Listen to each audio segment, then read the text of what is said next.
আসসালামু আলাইকুম রহমতুল্লাহ। Global knowledge international training institute থেকে আবার স্বাগতম জানাচ্ছি ছোট্ট একটি ভিডিওতে। আশা করি সবাই ভালো আছেন।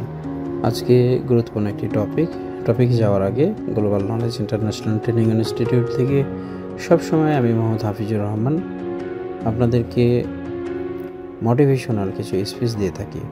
এখনও এই ধরনের কিছু বিষয় আপনাদেরকে দিব। পৃথিবীতে সফল এবং ব্যর্থ উভয় মানুষই পাওয়া যায়। সফল মানুষের সংখ্যা খুবই কম, ব্যর্থ মানুষের সংখ্যা খুবই বেশি। কিছু মানুষ সফল হয়েছে সফলতার সিঁড়ি বেয়ে কষ্টকর জীবনযাপন করে তারপরে সফলতার চূড়ায় পৌঁছেছে।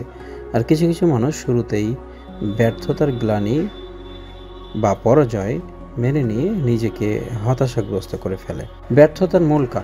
ব্যর্থতার মূল কারণ আমরা অনেক সময় আমাদের যে সফলতার চূড়া, যেখানে আমার সাফল্য অবস্থান করছে, সে রাস্তাটা আমাদের জন্য অনেক সময় কষ্টকর হয়ে থাকে।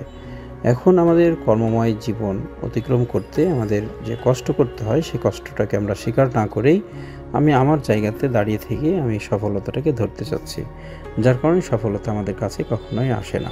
সফল মানুষের যে ধাপগুলি হয়ে থাকে তা হচ্ছে get to work, keep working, don't stop, success.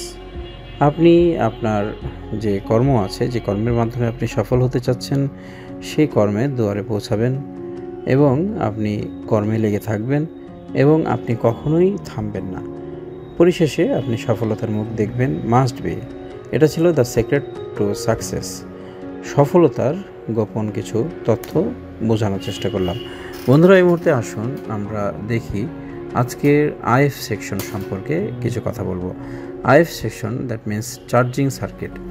চার্জিংয়ের জন্য আমরা বিভিন্ন সময় বিভিন্নভাবে চ্যালেঞ্জিং পরিস্থিতি তৈরি করে ফেলি। অনেক সময় চ্যালেঞ্জিং পরিস্থিতির মধ্যে পড়ে যাই এবং আমরা যখন একটি ফোন চার্জ হচ্ছে না দেখি, তখন আমরা ফোনটিকে চার্জ নেওয়ার জন্য প্রথমেই আমরা যেটা করি সেটা হচ্ছে আমাদের চার্জিং যে কানেক্টরটা আছে সেটাকে পরিবর্তন করি। চার্জিং কানেক্টর পরিবর্তনের সময় অবশ্যই রাউন্ড শেপ মিলিয়ে চার্জিং পোর্ট লাগানোর চেষ্টা করবেন।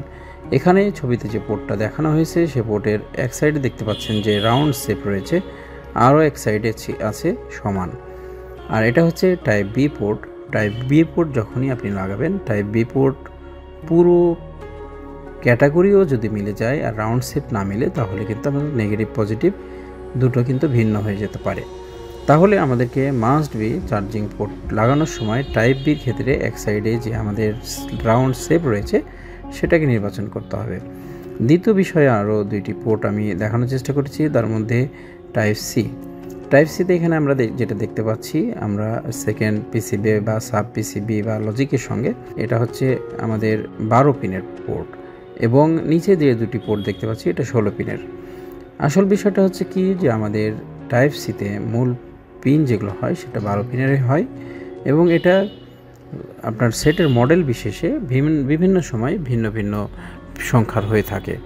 এখান থেকে আমাদেরকে জাস্টিফাই করা জানতে হবে যে আসলে এর নেগেটিভ এবং পজিটিভ বা ভিবাস এরিয়াটা কোন দিকে এবং আমাদের গ্রাউন্ডের সংখ্যা কোন দিকে।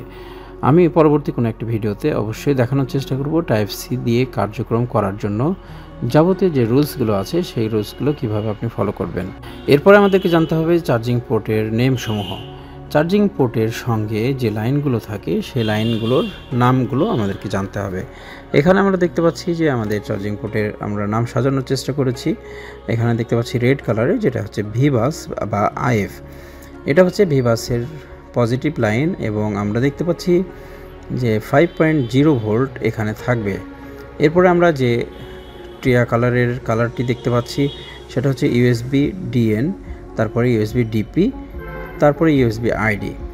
একটি চার্জিং ওএসের জন্য যেসব কার্যক্রম থাকে তা আপনাদেরকে দেখানোর চেষ্টা করেছি এবং ইউএসবি আইডি দ্বারা আমাদের থার্মাল টেম্পারেচার এবং হচ্ছে আমাদের ইউএসবির মাধ্যমে যে ধরনের আমাদের ইনপুট থাকে, সিগন্যালের মধ্যে কোনো সমস্যা আছে কিনা সে বিষয়গুলোকে নির্ণয় করার চেষ্টা করা হয়। আর যেটা হচ্ছে ডিপি, এটা হচ্ছে ডাটা পজিটিভ এবং ডিএন সেটা হচ্ছে ডাটা নেগেটিভ। অলমোস্ট এটা হচ্ছে সিপিইউ থেকে থাকে এবং অনেক সময় ইউএসবি ইনেবল আইসির মাধ্যমে এটাকে ইউএসবি ইনেবল করা হয়। আমরা USB was supply from CPU আমরা দেখতে পাচ্ছি যে ইউএসবি লাইনটি আমাদের সিপিইউ এর কোনো দুইটি বল থেকে বের হয়েছে। এই বিজিএ থেকে আমাদের ইউএসবি সাপ্লাইটা শুরু হয়েছে। এখন ভিবাসের ওএস কম্পোনেন্ট সম্পর্কে আমাদের ধারণা রাখতে হবে। চার্জিংয়ের ওএসের যখন আমরা কাজ করব তখন চার্জিংয়ের ওএসে কী কী ধরনের কম্পোনেন্ট থাকে এবং সিকিউরিটির জন্য কোন কম্পোনেন্টের কাজ কি সে বিষয়টি আমাদেরকে ধারণায় রাখতে হবে। এখানে আমরা দেখতে পাচ্ছি যে নন পোলার ক্যাপাসিটার রয়েছে একটা, যা নেগেটিভ পজিটিভ হয় না এবং এটা হচ্ছে আপনার ফিল্টারিংয়ের জন্য কাজ করছে। এরপরে আমরা দেখতে পাচ্ছি যে একটি ডায়োড যেটা রিভার্স বায়াসে কাজ করে এবং বাকি যেগুলো দেখতে পাচ্ছি সব কিছুই হচ্ছে আমাদের বাক কয়েলের সমন্বয়। এবং এই কয়েলগুলো সাধারণত চার্জিং ওয়েজের সঙ্গে সবসময় থাকে না, কিছু কিছু স্মার্টফোন পাওয়া যায় এখন যেগুলোর ওয়েজের সঙ্গে আমাদের এই কয়েলটা ব্যবহার করা হয়। আর বিগত দিনে কিছু পুরানো ফোন ছিল সেগুলোতে আমরা এই কয়েলটা পেয়ে থাকতাম। এখন দেখতে পাচ্ছি যে আমরা ভিবাস IF 5.0 এই 5.0 সঙ্গে কি থাকে, অলমোস্ট সিকিউরিটির জন্য আমরা দুটো কম্পোনেন্ট সবসময় পেয়ে থাকি। সেটা হচ্ছে একটা ডায়োড রিভার্স বায়াসে যেখানে আপনার সিকিউরিটি দিচ্ছে ওভার ভোল্টেজ থেকে, এবং এখানে আমরা দেখতে পাচ্ছি যে আমাদের একটি ক্যাপাসিটার, এই ক্যাপাসিটারটা আমাদের ফিল্টারিং করছে এবং সাথে আমাদের এই ক্যাপাসিটারটা সেফটি সিকিউরিটি দিচ্ছে এবং এর ভোল্টেজ ক্যাপাসিটি থাকে। এই ক্যাপাসিটির বাইরে চলে গেলে সে নিজে ড্যামেজ হবে এবং আপনার ওয়েজ এবং পরবর্তী কম্পোনেন্টগুলোকে সুরক্ষা দিবে। আর যদি আমাদের সেফটি সিকিউরিটির সমস্যা হয়ে থাকে অথবা সেফটি সিকিউরিটিগুলো সাধারণত এখানে অ্যাবসেন্ট থাকে তাহলে কিন্তু আমাদের মাদারবোর্ড পুড়ে যাওয়ার সম্ভাবনা রয়েছে, যার কারণে আমাদের সেফটি সিকিউরিটি সম্পর্কে পরিপূর্ণ ধারণা নেওয়া উচিত। আমাদের মোবাইল ফোনে যেসব কম্পোনেন্ট আছে অলমোস্ট এই কম্পোনেন্টগুলোর কাজ কি, কাকে কিভাবে পরিমাপ করতে হয়, নষ্ট হলে কার ভ্যালুটা কী পর্যায়ে আসতে পারে এবং কোন জায়গায় আমরা কম্পোনেন্ট পরিবর্তন করব আর কোন জায়গায় পরিবর্তন না করলেও চলবে, সকল বিষয়গুলো জেনে রাখা অত্যন্ত জরুরি। বন্ধুরা, এখানে আমরা দেখতে পাচ্ছি যে voltage regulator for V security. আমরা ভোল্টেজ রেগুলেটরের কিছু সমন্বয় পেয়ে থাকি কিছু কিছু ফোনে, লাইক হচ্ছে আমাদের লাভা ফোন। এছাড়া আমাদের স্মার্টফোনে কিছু কিছু ফোন রয়েছে, সনি এরিক্সনের ফোনগুলো, সনি ব্র্যান্ডের কিছু ফোন, এগুলোতে আমরা পেয়ে থাকি আমাদের চার্জিংয়ের ইনপুটে আমাদের ভোল্টেজ রেগুলেটর। এটাও কিন্তু আমাদের ওভার ভোল্টেজ থেকে ফোনকে সুরক্ষা দেয়, সার্কিটকে। আমরা আইডি লাইন কোথায় থেকে পাবো সেই প্রশ্নটা আমাদের আসে। আইডি লাইন অলমোস্ট আমাদের সিপিইউ থেকে আসে, কিছু কিছু সময় আমরা পিএম থেকে পেতে পারি। আর আইডি লাইনের কারণে আমাদের চার্জিং বড় ধরনের ইস্যু আসতে পারে, সে বিষয়গুলো আমাদেরকে ধারণায় নিতে হবে। ছবিতে আপনারা দেখতে পাচ্ছেন যে একটা স্মার্টফোনের চার্জিং আইসি কিভাবে সমন্বয় করা হয়েছে।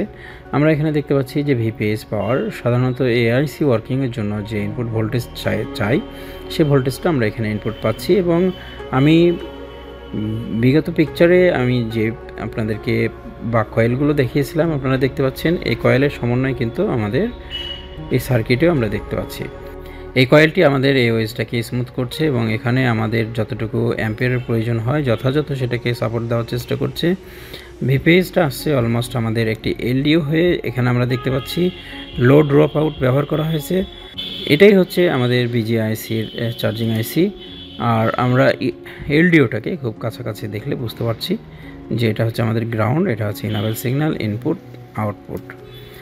বন্ধুরা, আশা করি চার্জিং ওয়েজ সম্পর্কে আপনাদের মোটামুটি ধারণা এসছে। আমরা পরবর্তী ভিডিওতে দেখানোর চেষ্টা করব যে আমাদের স্পিকার এবং মাইক্রোফোন খুব দ্রুত ড্যামেজ হয়ে যাচ্ছে কেন, এবং বেশ কিছু রিকোয়েস্ট আছে আমার কাছে যে আমরা স্পিকার লাগাচ্ছি সাউন্ড ভালো হচ্ছে না, আবার আমরা অনেক সময় স্পিকার লাগাচ্ছি কিন্তু কয়েকদিনের মধ্যে আমাদের স্পিকারটা ড্যামেজ হয়ে যাচ্ছে। এই বিষয়টি কিভাবে সমাধান করা যায় এবং স্থায়ীভাবে আমরা কিভাবে সমস্যার সমাধান পেতে পারি সে বিষয় নিয়ে আমার কাছে রিকোয়েস্ট আছে। ইনশাআল্লাহ পরবর্তী ভিডিওতে আমরা দেখানোর চেষ্টা করব আমাদের মাইক্রোফোন এবং স্পিকার খুব দ্রুত ড্যামেজ হয় কেন। সকলে ভালো থাকবেন। গ্লোবাল নলেজের সাথে থাকার জন্য অসংখ্য ধন্যবাদ। আসসালামু আলাইকুম ওয়া রাহমাতুল্লাহ।